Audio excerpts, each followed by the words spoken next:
Welcome back. I hope you are refreshed. I hope you are caffeinated if you so choose. Welcome to the home stretch here of CoMotion Global Day 2. I'm Greg Lindsay, and yes, earlier if you were in this room, you saw the signing of an MOU between the General Civil Aviation Authority and Archer Aviation, helping point out the way the kingdom is leading the way when it comes to advanced air mobility.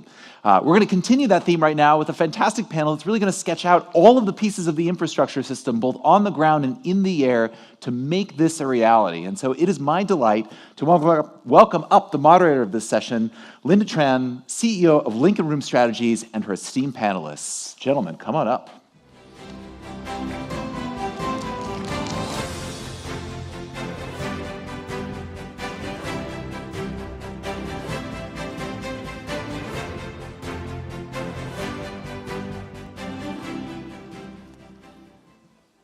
Well, thank you so much, and thanks for being here with us. Thanks to our gracious host for pulling together this incredible group of brilliant strategists and implementers in the advanced air mobility space.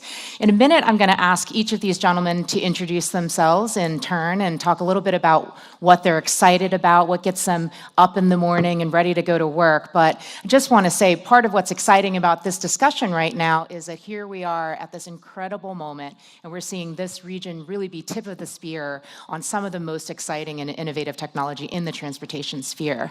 I'm Lynda Tran, as you just heard. While I'm running a boutique consulting and advisory firm now, my real claim to fame here is that I was senior advisor to the last U.S. Transportation Secretary, Pete Buttigieg, and as part of that time, I was helping to manage the Advanced Air Mobility and Interagency Working Group run by the White House under the Biden administration. So advanced air mobility has always been a special topic and a special passion for me, and I'm excited to be able to talk to these folks here today. So I'm going to turn it immediately here to Majid to introduce himself and to talk about what gets him excited in the morning on AAM. Great, thank you so much, and thank you for inviting me here. I'm very happy to be here and joining you, and the esteemed panel as well. My name is Majid Alghaslan. I'm the chairman and CEO of Front End. Air mobility and air surveys is something that we do as a business. We're based here in Saudi Arabia, and hopefully we're going to be one of the first companies to actually get certified. We're working very closely with GACA. We did the Hajj demo jointly with GACA and His Excellency the Minister last year, and we're very excited about launching, hopefully, air mobility and in Saudi Arabia. Thank you. David. Thank you. So my name is David Bausek. I'm from Diamond Aircraft. So what wakes me up in the morning is I'm now 20 years with Diamond, and exciting times, and we have certified many, many aircraft, and they are flying every day around the world. And the last 7 years, we have digged into the electric mobility, so electric flying and also eVTOLs, and we are super excited to bring also the eVTOLs to everybody, because Diamond, the sense of our company, and one of the core things is that we really enable mobility for everybody. Fantastic. Victor. Yeah, hi everyone, I'm Victor. So I'm the head of Middle East and Africa for eVTOL Mobility. We are a subsidiary of Embraer, the aircraft manufacturer, that has been developing, certifying commercial, business aviation, and defense military aircraft for more than 50 years. What gets up, why do I get up in the morning? First of all, I'm not a very morning person, so I have to say it.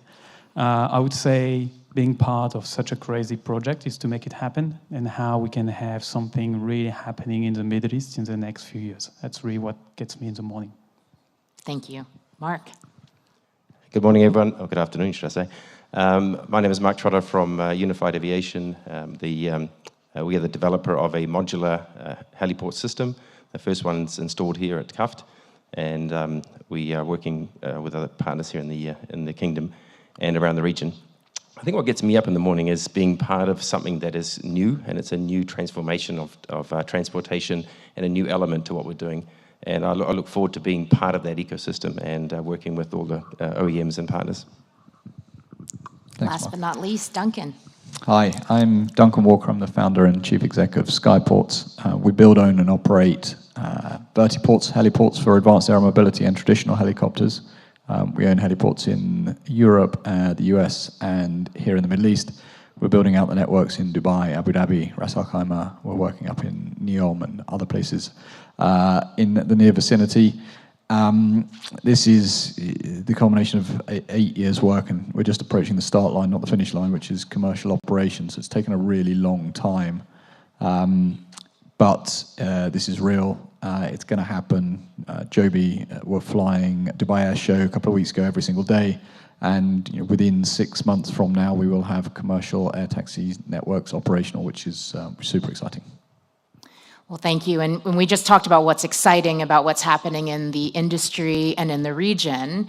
And so now I'm going to start where we ended. And Duncan, I'm going to ask you now to talk about some of the challenges as well. And in particular, I would love to hear your perspective on what's the number one challenge we need to answer first and not last. Yeah, I mean, it's hard. These are entirely new public transportation networks being built from scratch without precedent. So it's hard to be the first mover. It brings a lot of opportunities, but it brings a lot of challenges. I think the number one problem we face in many markets around the world, and one of the reasons why the Middle East is very much leading, is stakeholder alignment. And to do anything amongst public transportation, but particularly flying public transportation, there are a ton of stakeholders. You've got the air navigation service providers, security, regulators, the list goes on, electrification, landlords, transportation authorities. It's a very, very long list. What we have found in all of the places around the world we operate is that if you have the political leadership and the singularity of direction, that allows all of the stakeholders to align around a common vision. And you really need that, because when sort of politics gets into play, it's a big inhibitor to the pace of progress. And the reason we see, not only in our sphere in advanced air mobility, but a lot of progress here in the Middle East, is you get that direction that everyone can get behind and make things happen very quickly. Well, that's the dream, to have all of the political leadership behind you for sure. But as you were talking about here, Duncan, there's a long list, and I know there are different approaches to the holistic challenge that faces us in the AAM sector. And maybe, Victor, you'd want to talk a little bit about it from the perspective of Eve. From our perspective, it's not rocket science. You need an aircraft first that is certified, that has a type certificate, and that someone can buy. So you need someone who's going to buy the asset. You need someone who's going to operate the asset. It can be an airline, can be a helicopter operator, someone with an air operator certificate. And then you need different infrastructures around it. It always starts with having a certified aircraft. If you don't have a certified aircraft, you don't have the need for the rest at the end. So at Eve, we fully focused on having a commercially certified aircraft. We're not interested in having test flights with pre-certified aircraft. It's actually a narrative, if you think about it, that did not exist before eVTOL aircraft or air taxis. It's something that before I joined the eVTOL industry, when I was in commercial aviation, I never heard of, despite having new type of aircraft being type certified and starting operations. So to summarize, we need to certify an aircraft, and we need to put a simple ecosystem around it, including the infrastructures. You don't need to create complex infrastructures. You need the bare minimum to start operating those assets. And you need to find who's going to buy an asset. Because until someone is buying the aircraft, basically, you don't have the need of an asset, like infrastructures. And if no one is buying an aircraft, you end up with infrastructures that are costly, that would have been paid by maybe the government, maybe private sector, that would be underutilized, and that will go nowhere. So we have to go step by step. Flying is important, but the key is having something that you and I can take, and that will bring value, and that makes money for the people that will buy the asset, and that will utilize it. Do you agree with that, David, from the Volocopter Diamond perspective? Well, I think first of all, the diversity of the market has to be focused. So there is a big playground at the moment in the eVTOL market, what we see, because we always compare to the general aviation market. There is small aircraft, there is larger aircraft, there is turboprop aircraft, there's jet aircraft. It's still all general aviation. And the same behavior we see also will be in the eVTOL market. So there will be very, very small ones, which doesn't need even a heliport, just for private transportation, small business. WeFly is one of those ones, and then we go a little bit larger into EHang, Volocopter, zero-G, two-seated, where infrastructure plays a role, and then we go in professional operation. So there we place our product Volocity, where we see starting from first movers, which have established operation, where we can do at the point of TC, we can directly fly. We have no restrictions. We don't have to wait for any policy or something. We have the pilot on site. You can fly the same way as a helicopter. You can fly the same way as a general aviation aircraft. There is no restriction. So the infrastructure is there. However, the infrastructure can be improved because it's different requirements. We need more landing sites. We can enable intra-city transportation.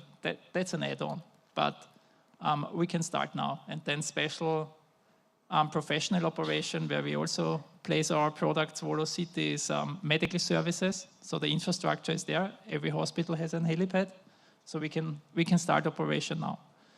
And then it goes larger on the top end, where I say professional infrastructure makes even more sense because more passenger transportation and everything. So if it goes 4+ to up to 8-seated, so there I fully support that if we want to establish this on a large-scale market, so then infrastructure has to be first, yeah.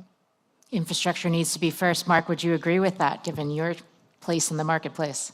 Look, I think it's an ecosystem, and I think everything has to work together to make this a success, and it's going to take time to scale.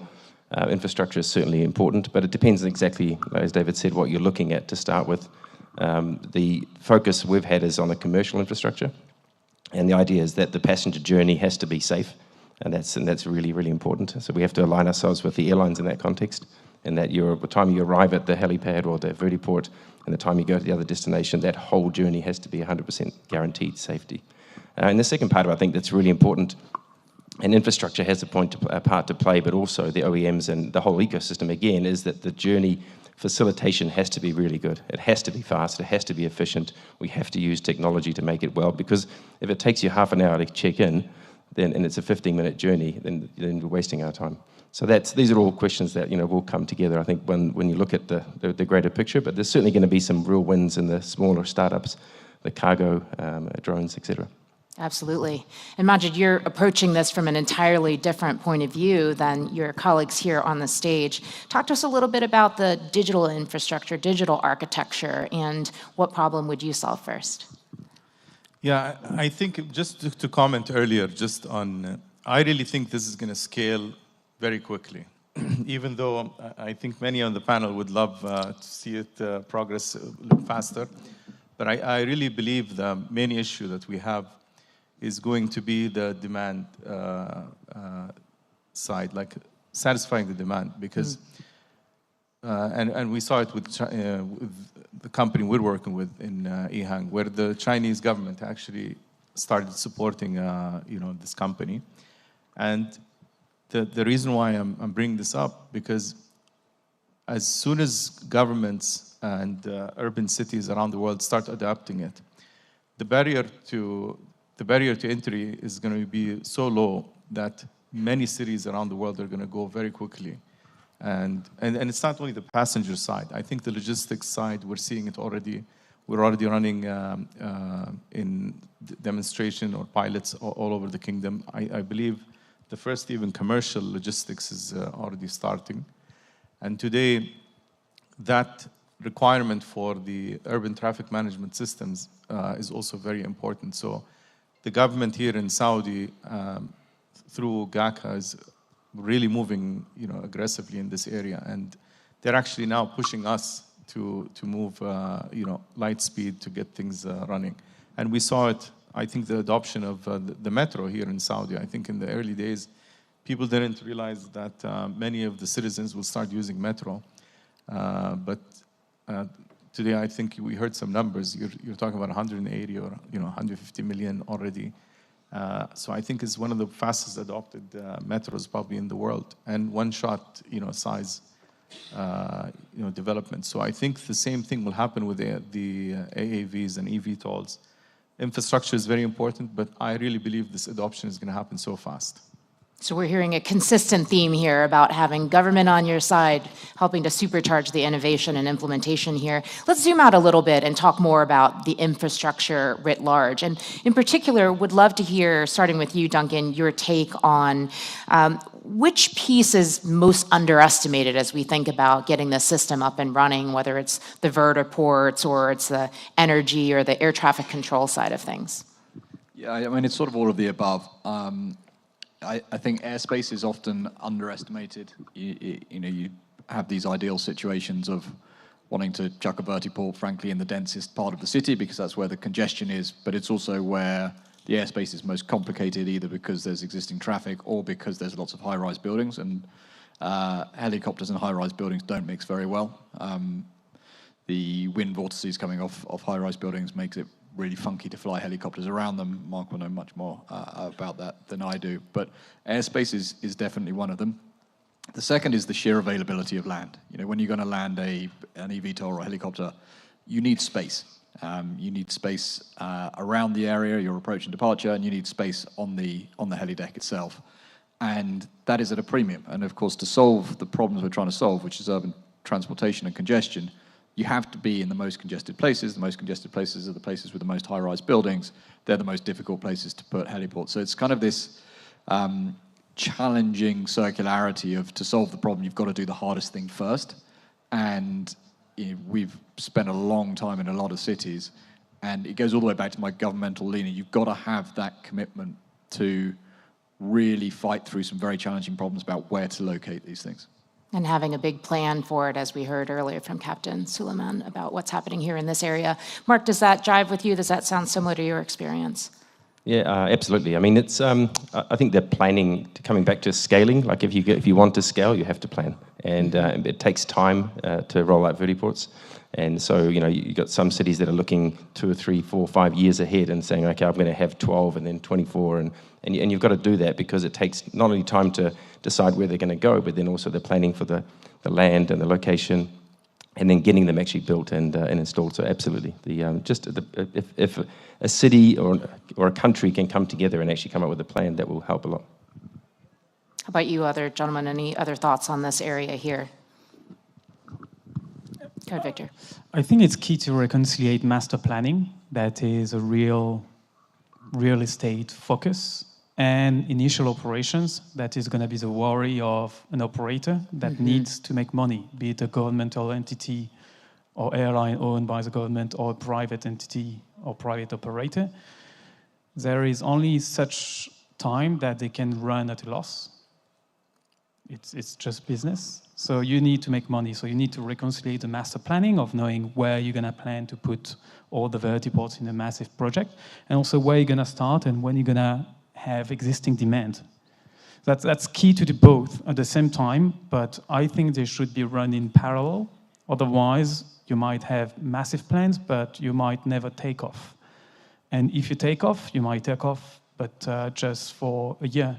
So it needs to be carefully planned, also the bottom-up, which is where are we going to start flying? And maybe under some specific regulations, but I can ask GACA to issue some corridors, maybe, until they have the full regulations. We have to also start somewhere before having the full global picture. Otherwise, it doesn't pick up, and the private sector or governmental entities will not go beyond some test flights or just some master planning.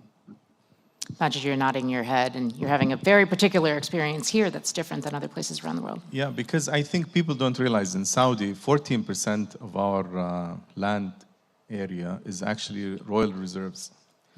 And we literally walk, the talk about sustainability. So this is for protecting our environment, the biodiversity, and and the sustainability aspect. So we're always getting requests from these royal reserves around utilizing air mobility as a means of transportation, because today there are people literally driving around on unpaved roads, and more usage of drones. And we supply these drones as well, but now the passenger drones is becoming interesting. So with this, along with the islands that we have in the Red Sea, 20 plus islands that are being developed, the locations, I'm sure you're familiar with Al Ula and Soda, the mountainous areas.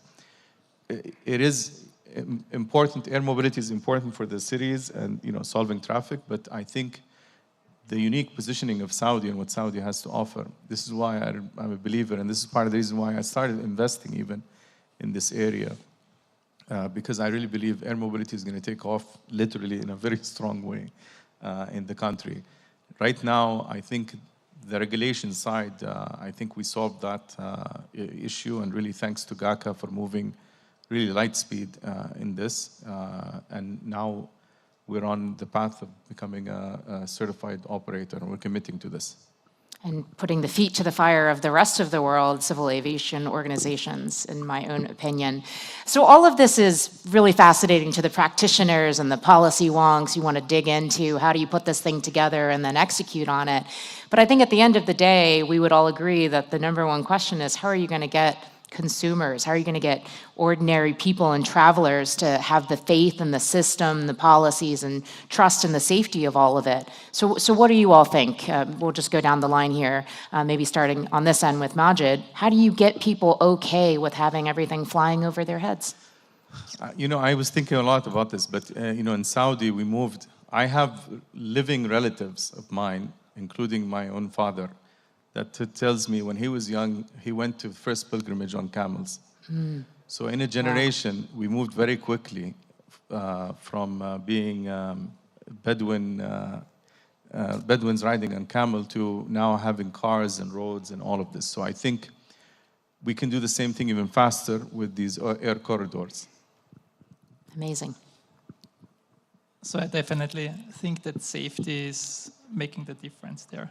It's safety and social acceptance. And when it comes to social acceptance, I think at the moment, if you look at the market, it's more than 200 different concepts outside there.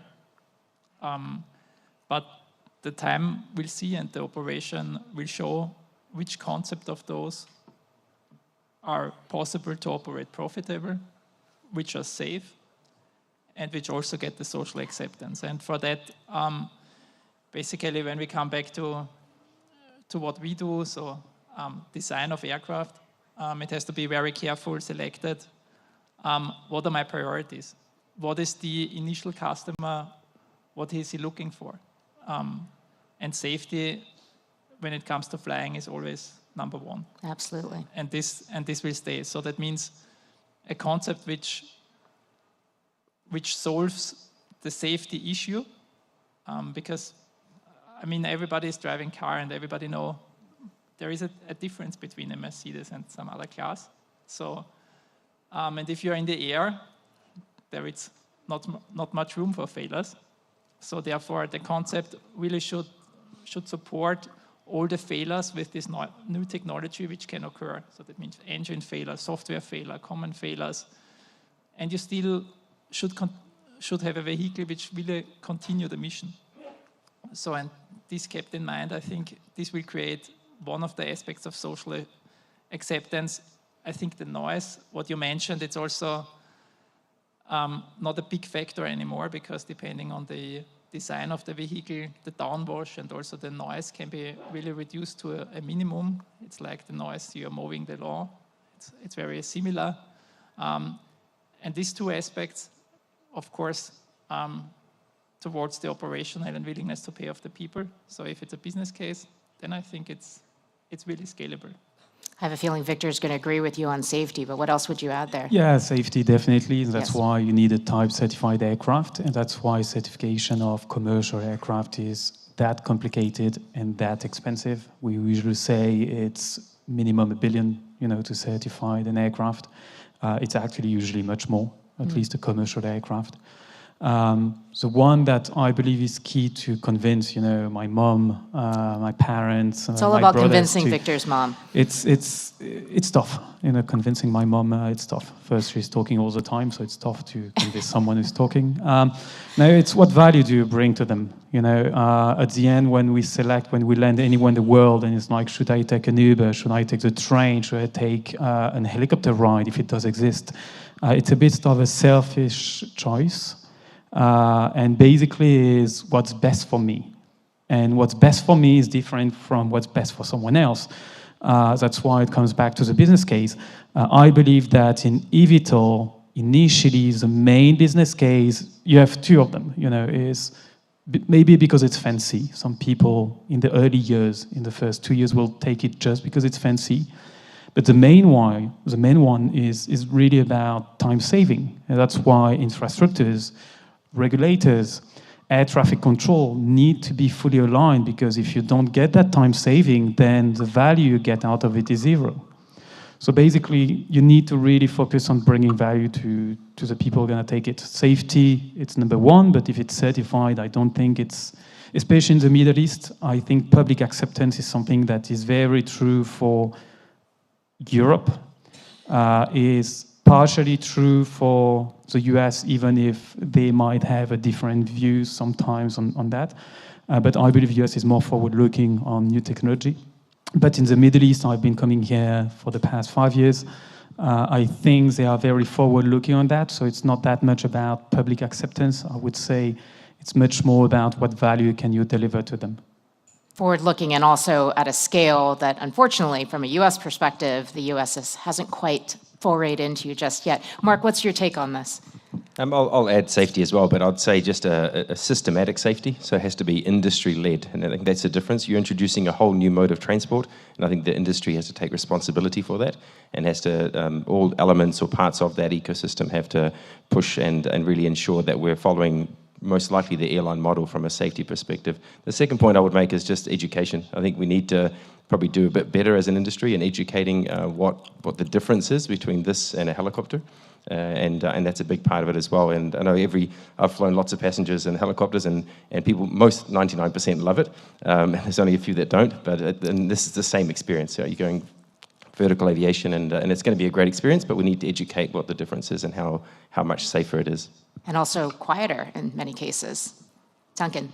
I have a slightly different perspective. So I think customer acceptance and demand is not the problem for many, many years. It's vehicle supply. And there's plenty of people that are prepared to do all sorts of things to be first, whether it's jump out of an aeroplane or jump off a bridge or do all these kind of things. And I think, therefore, that the obligation is actually on the regulators to create rules which are permissive. They allow business to develop, eVTOLs to develop, but are safe. And to sort of give an example of that, we own the heliport downtown Manhattan. We fly about 150,000 people a year on tourist flights. Precisely none of them ever ask about the safety of the aircraft. Never, ever, not one. Because they rely on someone else making that decision for them. And so it's the obligation on the regulators, and this is a big burden, to certify these vehicles in a way that is safe, that gives the public the confidence to be able to go and get on one without ever worrying about safety.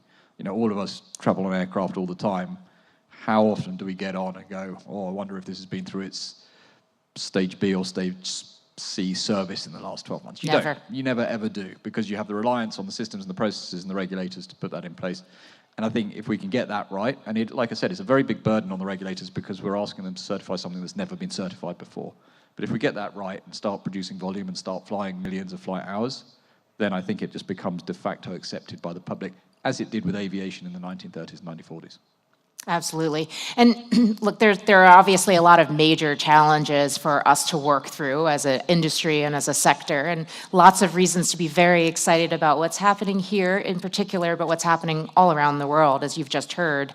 As we look ahead to 2030, big vision 2030 here, what milestones do each of you think that we're able to hit between now and then? And what are you looking forward to? I'm going to start back with you, Duncan.